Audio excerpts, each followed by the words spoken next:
हिमालय की नीरवता में जब शिव नाम गूंजता है तब आत्मा जाग उठती है, वही जागरण है। केदारनाथ। जो केदार के दर्शन करता है वो केवल शिव को नहीं, स्वयं को पहचान लेता है। यहाँ पत्थर नहीं बोलते, यहाँ मौन में भी शिव वास करते हैं। हिंदू धर्म में 12 ज्योतिर्लिंगों का विशेष महत्व माना गया है। हर एक ज्योतिर्लिंग के पीछे पौराणिक कथाएं हैं। आज हम 5वां ज्योतिर्लिंग श्री केदारेश्वर ज्योतिर्लिंग की महिमा के बारे में जानेंगे। इससे पहले हमने 4 ज्योतिर्लिंगों, सर्वप्रथम सोमनाथ ज्योतिर्लिंग, दूसरा श्री मल्लिकार्जुन ज्योतिर्लिंग, तीसरा महाकाल ज्योतिर्लिंग और चतुर्थ ओंकारेश्वर ज्योतिर्लिंग के बारे में जाना। श्री केदारेश्वर ज्योतिर्लिंग की महिमा प्रारंभ करने से पहले विनम्र निवेदन है कि कृपया चैनल को लाइक और सब्सक्राइब अवश्य करें। हिमालय की गोद में शिव का दिव्य धाम माना गया है। पर्वतराज हिमालय की पुण्य भूमि पर स्थित श्री केदारेश्वर ज्योतिर्लिंग भगवान शिव के 12 ज्योतिर्लिंगों में सर्वाधिक ऊंचाई पर विराजमान है। ये दिव्य धाम उत्तराखंड राज्य के गढ़वाल हिमालय क्षेत्र में पुण्यमती मंदाकिनी नदी के तट पर समुद्र तल से लगभग 3584 मीटर की ऊंचाई पर स्थित है। केदारनाथ भगवान शिव के 12 ज्योतिर्लिंगों में सबसे ऊंचा होने के साथ साथ छोटा 4 धाम यात्रा और पंच केदार परंपरा का केंद्रीय तीर्थ है। चारों ओर हिमाच्छादित पर्वत श्रृंखलाएं, शांत घाटियां और निर्मल वायु इस स्थान को एक अलौकिक आध्यात्मिक वातावरण प्रदान करती हैं। प्राचीन ग्रंथों में इस क्षेत्र को केदार खंड कहा गया है। स्कंद पुराण, शिव पुराण और काशी खंड में केदारनाथ की महिमा विस्तार से वर्णित है।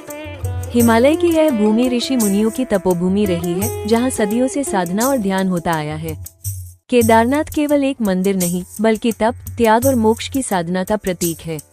यही कारण है कि यह धाम छोटा 4 धाम, पंच केदार तथा भगवान शिव के 12 ज्योतिर्लिंगों में विशेष स्थान रखता है।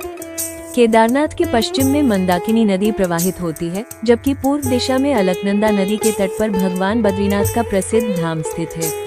ये दोनों पवित्र नदियां रुद्रप्रयाग में मिलती हैं और आगे देवप्रयाग में भागीरथी से संगम कर मां गंगा का रूप धारण करती हैं। इस प्रकार गंगाजल में स्नान करने वाला प्रत्येक श्रद्धालु अनजाने ही केदारनाथ और बद्रीनाथ के चरण पावन जल से भी पुण्य लाभ प्राप्त करता है। पुराणों के अनुसार हिमालय की केदार चोटी पर नर और नारायण नामक 2 महान तपस्वियों ने भगवान शिव को प्रसन्न करने के लिए हजारों वर्षों तक कठोर तप किया। वे निराहार रहकर, एक पैर पर खड़े होकर निरंतर शिव नाम का जप करते रहे। उनकी तपस्या की कीर्ति तीनों लोकों में फैल गई। अंततः उनकी भक्ति से प्रसन्न होकर भगवान शिव प्रकट हुए। ऋषियों ने लोक कल्याण की भावना से भगवान से प्रार्थना की कि वे अपने दिव्य स्वरूप को सदा के लिए इसी स्थान पर स्थापित करें, ताकि मानव जाति को भक्ति, शांति और मोक्ष का मार्ग प्राप्त हो। उनकी यह प्रार्थना स्वीकार कर भगवान शिव ने ज्योतिर्लिंग रूप में यहाँ वास करना स्वीकार किया। तभी से यह स्थान श्री केदारेश्वर ज्योतिर्लिंग के नाम से विख्यात हुआ। महाभारत युद्ध के पश्चात पांडव अपने ही संबंधियों के वध से उत्पन्न पापबोध से व्याकुल थे। वे भगवान शिव से क्षमा और मोक्ष की कामना लेकर हिमालय पहुँचे, किंतु भगवान शिव उनसे बचने के लिए बैल, नंदी का रूप धारण कर केदारखंड में छिप गए। भीम ने उन्हें पहचान लिया और पकड़ने का प्रयास किया। तभी भगवान शिव भूमिगत हो गए और उनके शरीर के विभिन्न अंग 5 स्थानों पर प्रकट हुए। केदारनाथ, पृष्ठभाग, कुबड़, तुंगनाथ, भुजाएं, रुद्रनाथ, मुख, मध्य महेश्वर, नाभि व उदर और कल्पेश्वर, जटाएं, इन 5 पवित्र स्थलों को पंच केदार कहा जाता है। मान्यता है कि पंच केदार के दर्शन के पश्चात बद्रीनाथ धाम के दर्शन करने से तीर्थयात्रा पूर्ण मानी जाती है। ऐसा माना जाता है कि केदारनाथ मंदिर का मूल निर्माण पांडवों द्वारा किया गया था, जिसे बाद में 8वीं शताब्दी में जगतगुरु आदि शंकराचार्य ने जिसे पुनर्जीवित किया। यह मंदिर विशाल, सधे हुए धूसर पत्थरों से निर्मित है, जिनका वजन अत्यंत अधिक है। आज भी यह आश्चर्य का विषय है कि इतनी ऊंचाई पर इतने भारी पत्थरों से यह भव्य संरचना कैसे बनाई गई। मंदिर में गर्भगृह और मंडप है। गर्भगृह में स्थित शंक्वाकार शिला भगवान शिव के सदाशिव स्वरूप की प्रतीक है।